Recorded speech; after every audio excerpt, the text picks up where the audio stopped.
안녕하십니까? 크리스천 스페셜 아카데미의 김대강 목사입니다. 한 주간 평안하셨습니까? 하나님의 은혜로 말미암아 우리가 승리하고 살아가는 줄 믿습니다. 오늘은요, 용서라는 주제를 가지고 하나님의 본심적인 측면에서 그 은혜를 나눠보고자 합니다. 예수님께서 용서에 대한 말씀을 다양한 비유들을 통해서 말씀을 하셨습니다.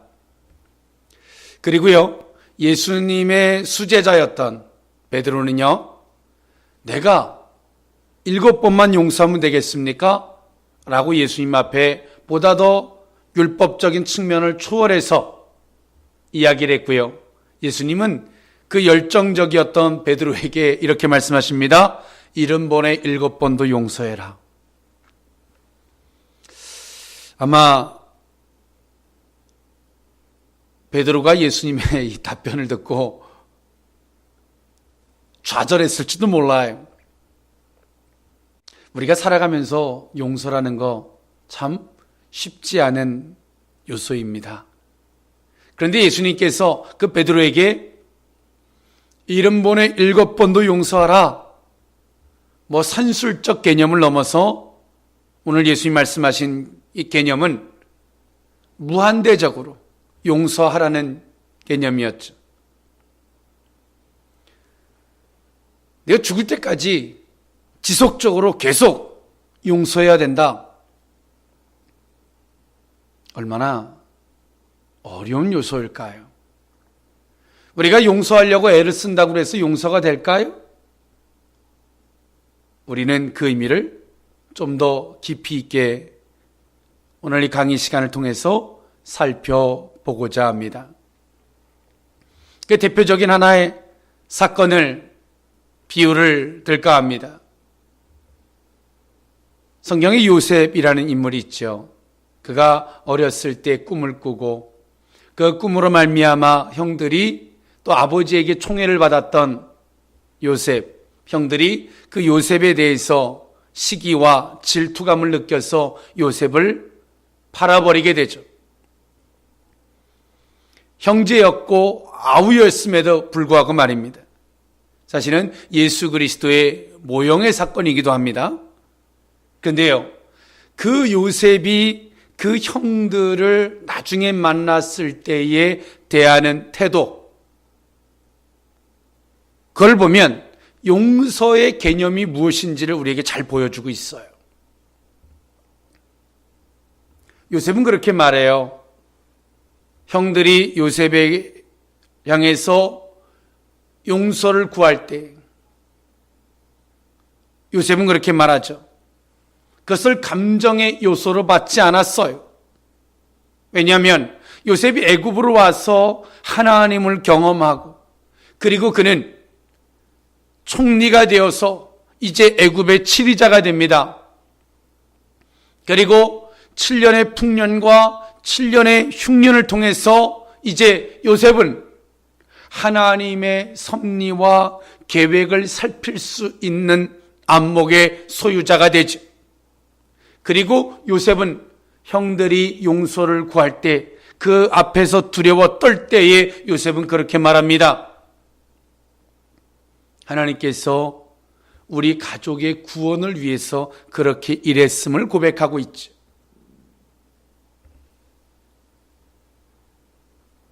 사사로운 감정을 개입시키지 않고 본 것입니다. 뭐 그렇다 그래서 요셉의 형들이 요셉을 향해서 야, 하나님의 계획 속에서 너 그런 거니까 나도 너한테 잘못한 게 없네?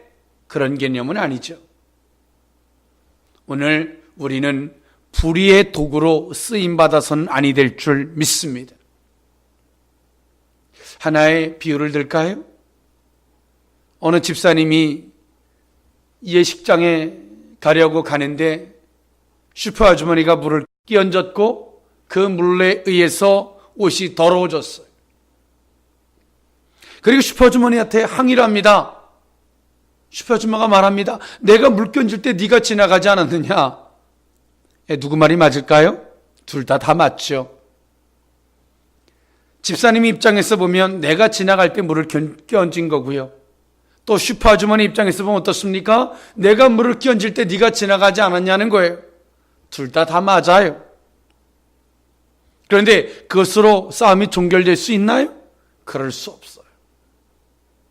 집사님이 집으로 돌아왔어요. 그 슈퍼 아주머니가 용서가 안 돼요. 또 하필이면 자기가 다니는 교회의 같은 집사에 용서가 안 되는 거예요. 하나님, 내가 이 교회를 떠나겠습니다. 저 집사하고 내가 같이 교회를 다닐 수가 없습니다.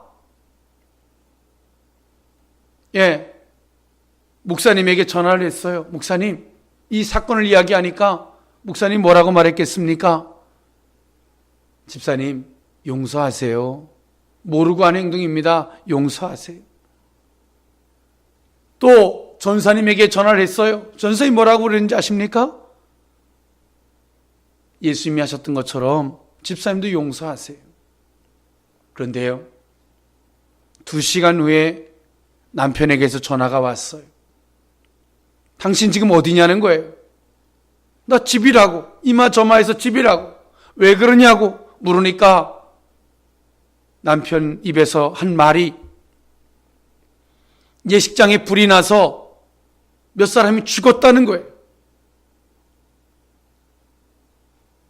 이 집사님이 그 이야기를 듣고 나서 여러분, 슈퍼 아주머니가 엄청나게 고마웠을 거예요. 이 여인이 깨져서가요? 이 집사님이 부서져서요? 아니에요. 부서진 것도 아니고요. 깨진 것도 아니고요. 용서하기 위해서 기도하고 애쓴 것도 아니에요. 뭐 예수님이 용서하셨던 것처럼 나도 용서하려고 애썼던 것도 아니에요.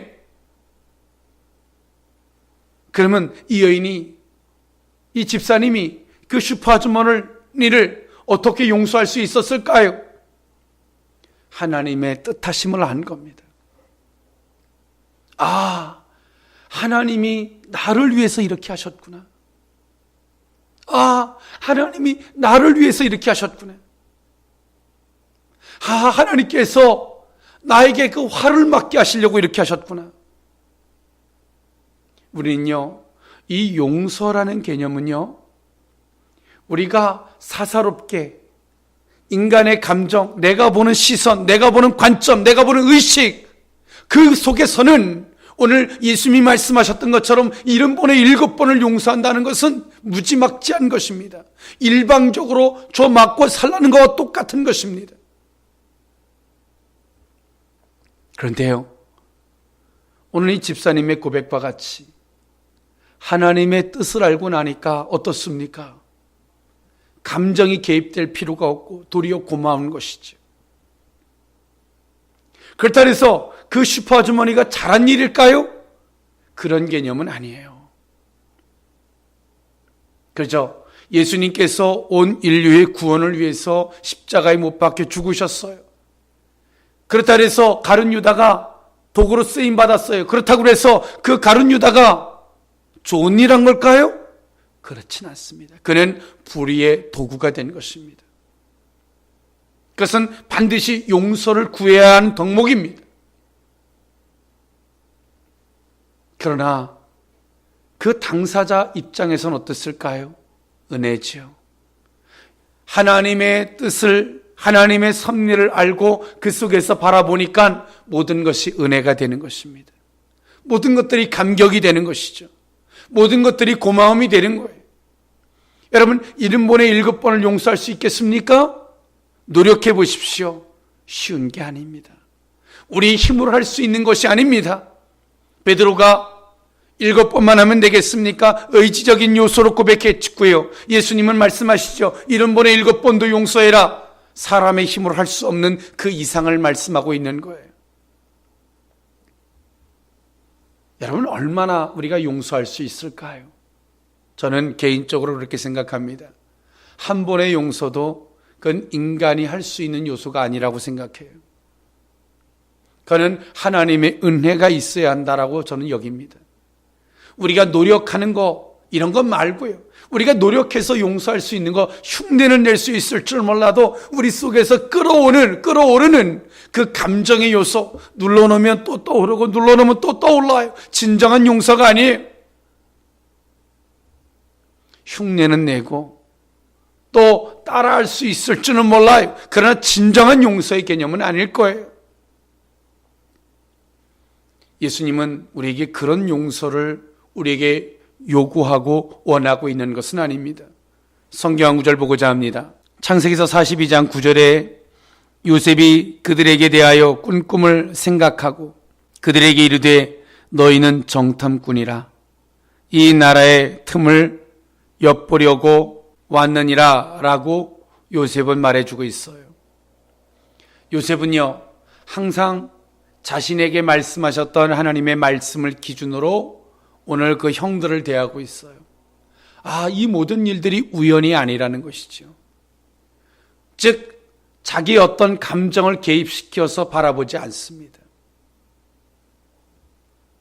오늘 우리는 섭리 안에서 바라보면 우리는 그 어떠한 인간적인 감정이 개입되지 아니하고 다만 그것을 통해서 내게 말씀하신 하나님, 그것을 통해서 하나님의 거룩한 뜻을 이루어 가시는 하나님만 만나게 될 줄 믿습니다. 우리에게는 사실은 이 용서의 개념 참 쉽지 않은 요소죠. 제가 앞에서 하나님의 섭리라는 측면에서 용서를 이야기했습니다마는 용서에는 여러 가지 요소들이 있죠. 여러분, 우리 한번 생각해 봅시다. 우리가 회개했기 때문에 하나님이 우리를 용서하셨을까요? 그렇지 않습니다. 하나님께서 우리를 이미 용서하셨기 때문에 창세기 3장 16절에 약속을 주셨고요.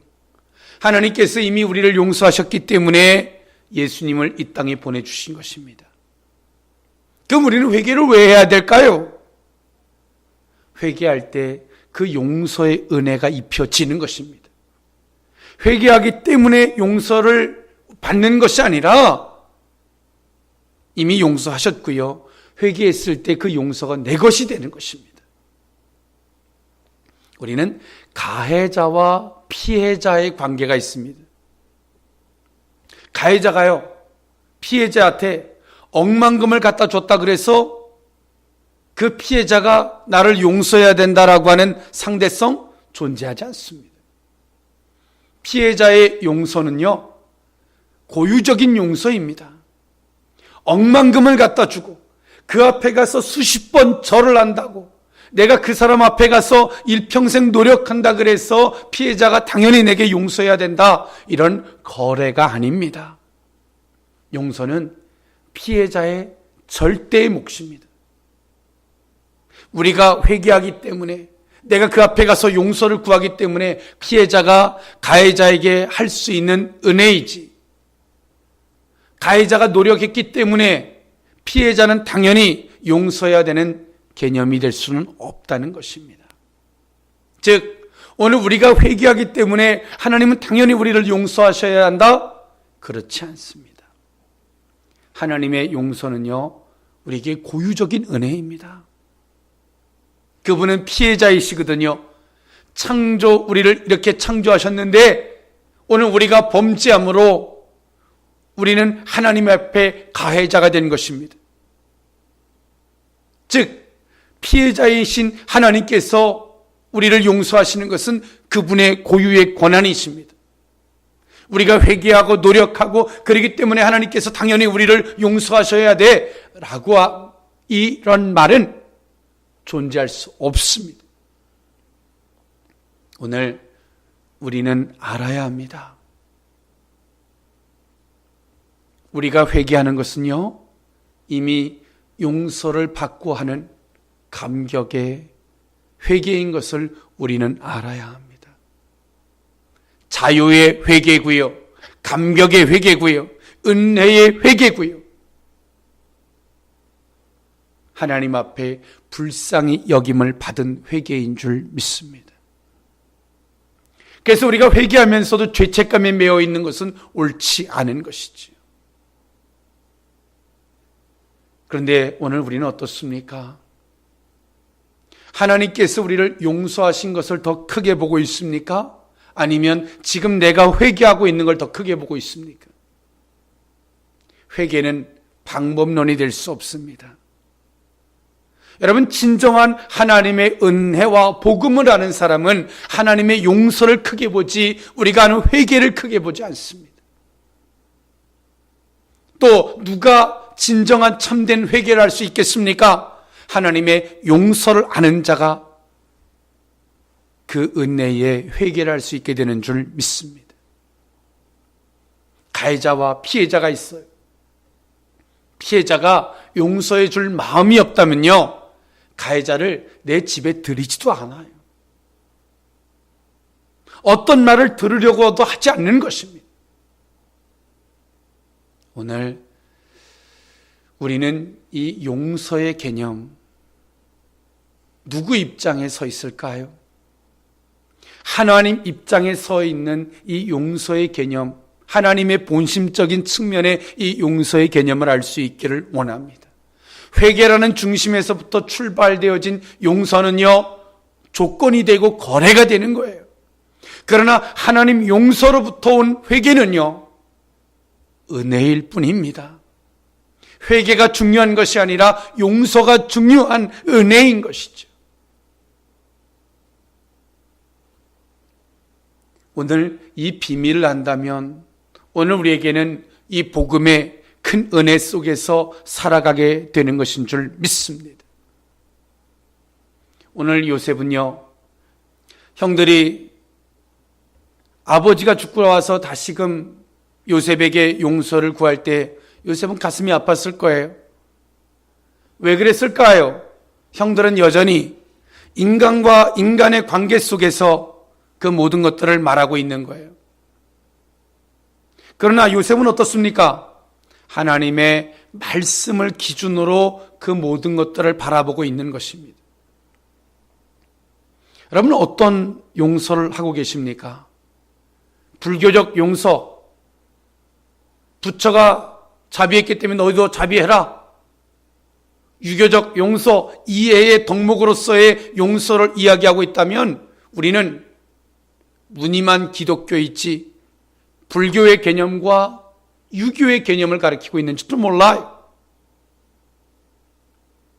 오늘 기독교의 용서의 개념은 흉내내는 것도 아니고요, 기독교의 용서의 개념은 무조건 참고 이해하는 덕목도 아닙니다. 오늘 요셉이 사건을 통해서 보여주는 것처럼 하나님의 섭리라는 측면에서 바라보는 것이지, 그 속에서 바라보니까 이 모든 일들이 하나님이 이 모든 일들을 이루시기 위해서 그런 거예요. 인간의 사사로운 감정과 관계를 이미 초월한 시선을, 그러한 관점을 가질 때에 오늘 우리 속에서 사사로운 감정이 사라지는 것입니다. 너와 나와의 관계가 아닌, 이스라엘 백성들이 그랬습니다. 그들의 신앙이 무너질 때에 하나님은요, 주변 이방국들을 들어서 이스라엘 백성들을 괴롭게 하셨죠. 때론 애굽, 블레셋, 바벨론, 아수르, 많은 시련을 이스라엘 백성들은 겪습니다. 그런데요, 그들은 그들과의 악감정을 고집하지는 않습니다. 왜 그럴까요? 하나님께서 우리를 세우기 위해서 그들을 잠깐 도구로 썼다라고 하는 의식을 가지고 있는 것입니다. 그렇기 때문에 오늘 그들은 그들 자체를 가지고 목적 삼지는 않습니다.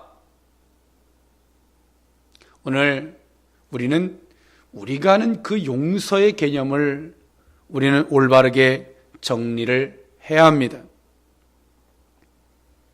항상 요셉은요, 그 모든 일들의 진행 상황을 보면 말씀하시고 그를 이끄시고 또 말씀하시고 그를 이끄시고 말씀하시고 이끄시고, 그런 형태로서 요셉을 이끌어 왔어요.